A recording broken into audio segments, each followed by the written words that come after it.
जाग रहा हूँ।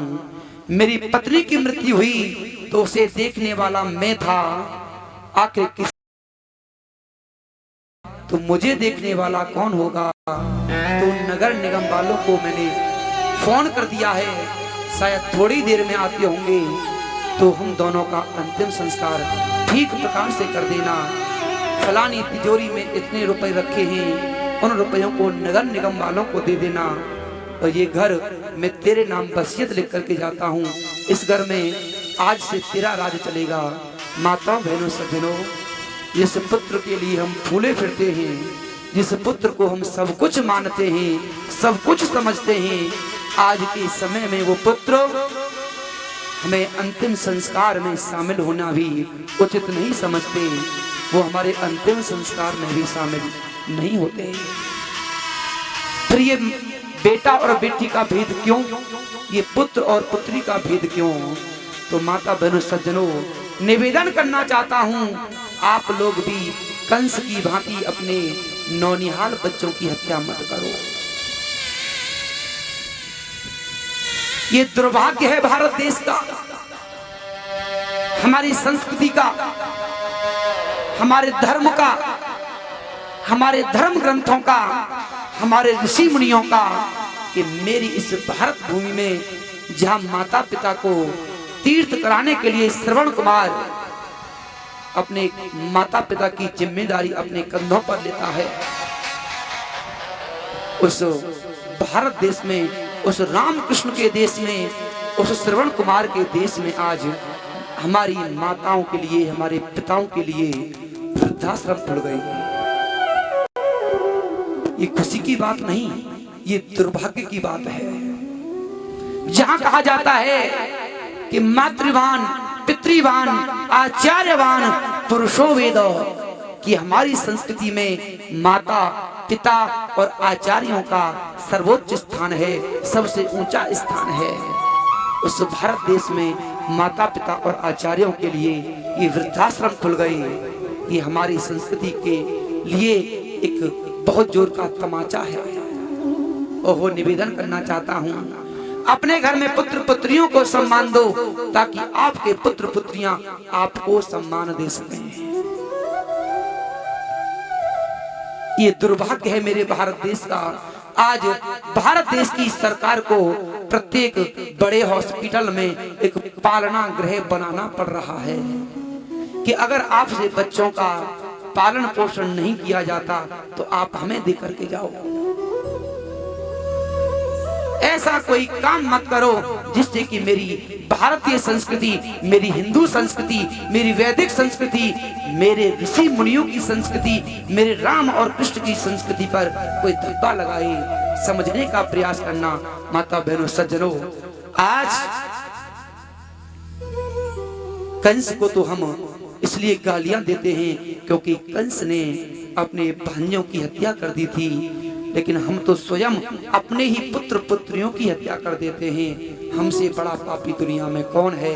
आओ इस पाप से दूर होने का प्रयास करते हैं और दुनिया के लोगों को ये निवेदन करना चाहते हैं, ये दिखलाना चाहते हैं, ये शिक्षा देना चाहते हैं कि जैसे माता पिता अपने बच्चों के ऊपर बोझ नहीं होते, ऐसी ये बेटियां भी अपने माता पिता के ऊपर बोझ नहीं होती हैं। आज से ये विचार कर लो, ये संकल्प कर लो कि हमारे घर में परमात्मा की कृपा से, परमात्मा के प्रसाद के रूप में चाहे बेटा आए चाहे बेटी आए, हम उसको सहर्ष स्वीकार करेंगे और उसका उतना ही सम्मान करेंगे जितना सम्मान हम एक पुत्र का किया करते हैं।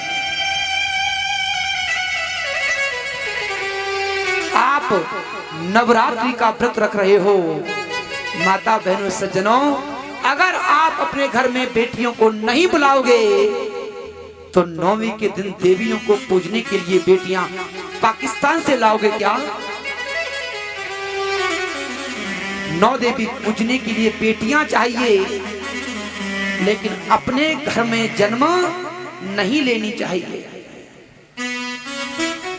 वह परमपिता परमात्मा एक नहीं 1000 जगह से इंतजाम कर देता है। आज जब आपकी बेटी विवाह के योग्य हो जाती है। इसलिए माता बहनों सज्जनों, बेटियों को पहचानो और बेटियों को सम्मान देना प्रारंभ कर दो। मैं निवेदन कर रहा था कि दुनिया के लोग कहते हैं बेटियां 2 परिवारों में संस्कार देती हैं, लेकिन मैं कहता हूं बेटियां 2 नहीं बल्कि 3 परिवारों में संस्कार दिया करती हैं। जिस घर में बेटी ने जन्म लिया उस बेटी को आपने अच्छे संस्कार दे दिए तो पहले आपके परिवार को उन्नति का रास्ता दिखा देगी। फिर वह बेटी जब विवाह करके अपने पति के घर जाएगी तो वहां संस्कार दे करके अपने पति के घर को, पति के कुल को आगे बढ़ा देगी।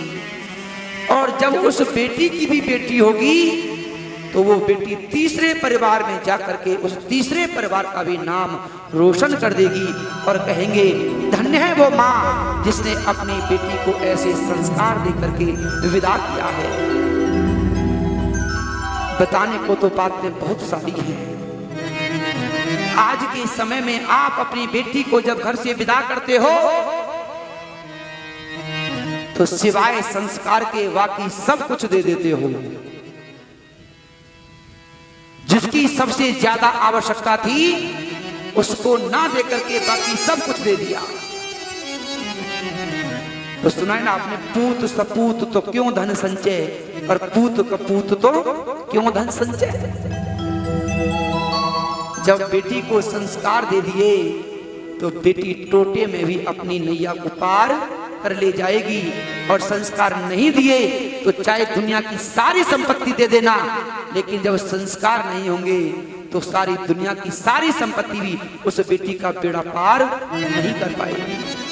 आइए कथा की ओर वापस आने का प्रयास करता हूं और निवेदन यही करना चाहूंगा कि आप लोग अपने घर में अपनी बेटियों को अपने बेटों के समान सम्मान देना प्रारंभ कर दीजिए। और ये शुरुआत किसी और से नहीं, आपको स्वयं से करनी होगी, खुद से करनी होगी। हम भी अपने घर में अपने बेटी बेटियों को सम्मान दिया करें। मेरी बात को अन्यथा मत लेना। एक बात आप लोगों से कहना चाहूंगा, अधिकतर लोगों को अच्छे से पता है मेरे बड़े भाई की एक बेटी है और कल भी कह रहा था 3 महीने पहले मेरी भी बेटी हुई।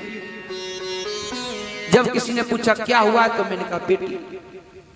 मैं खुश होकर कहा कि बेटी हुई है, लक्ष्मी आई है।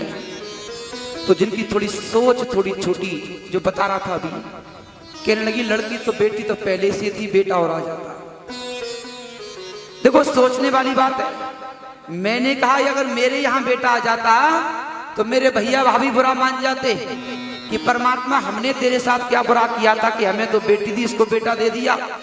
परमात्मा ने न्याय किया है, पहले दोनों को बेटी दी है और आगे परमात्मा हो सकता है कि बेटा भी दे दे। ये तो समझ वाली बात है। आप पॉजिटिव सोचोगे तो खुश रहोगे और नेगेटिव सोचोगे तो दुखी रहोगे। ये तो हमारी सोच है। तो जैसा सोचोगे वैसे विचार अपने आप आना प्रारंभ हो जाएंगे। इसलिए माता बहनों सज्जनों, पॉजिटिव सोचा करो, सकारात्मक सोचा करो। तो आज इस कंस ने उस बेटी को मारना चाहा तो बेटी ने आकाशवाणी के माध्यम से कहा, दुष्ट तू मुझे मारना चाहता है, तुझे मारने वाला तो इस ब्रज भूमि में जन्म ले चुका है और जल्दी ही तुझे मार करके तेरा संहार करेगा, तुझे दुनिया से विदा कर देगा। ओहो, जब ये सूचना किसी को प्राप्त हो जाए कि तेरा दुश्मन पैदा हो गया तो वो तो 56 भोग का भोग लगाएगा ना। अरे उसकी रोटी पानी नींद सब हराम हो जाएगी कि ऐसा कौन शत्रु पैदा हो गया, ऐसा शत्रु कहां छुप करके बैठा हुआ है जो मुझे मार देगा। माता बहनों सज्जनों, नारद जी आए और नारद जी ने कहा, कंस इस प्रकार से बैठने से काम नहीं चलेगा, कोई उपाय करो। जैसा कभी आकाशवाणी हुई है और तुझे पता चला है कि ब्रज भूमि में तुझे मारने वाला पैदा हो गया है, उसे मारने का, उसका संहार करने का कोई उपाय करो। माता बहनों सज्जनों, आज कंस ने अपने सभी मंत्रियों को बुलाया और मंत्रियों से परामर्श किया। तो मंत्रियों ने कहा, महाराज ऐसा हो सकता है कि आपको मारने वाला कोई पैदा हो गया हो, आप कोई ना कोई ऐसा उपाय करो जिससे उस बच्चे की हत्या की जा सके। तो बताओ किसको जिम्मेदारी दी जाए? तो माता बहनों सज्जनों, एक कुकृत्य हमारे यहाँ बड़ा चलता है। जिसकी कोई संतान नहीं होती वो सियाने भोपे के चक्कर में फंस करके और दूसरे के बच्चों की आहुति दे देता है, बलि दे देता है।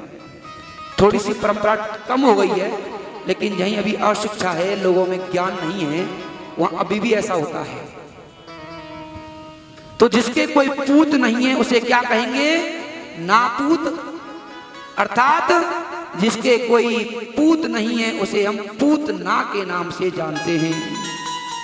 जिसके घर में कोई संतान नहीं उसे हम पूतना कहेंगे। और जो दुष्ट महिला होती है और जिसके कोई पूत नहीं होता, तो माता बहनों सज्जनों, वो दूसरे की खुशी से जलती है, दूसरे की खुशी में खुश नहीं रहती। तो ऐसी ही पूतना को आज बुलाया गया और कहा कि जाओ पूरे ब्रजमंडल में, पूरी ब्रजभूमि में नवजात जितने भी शिशु हैं उनकी हत्या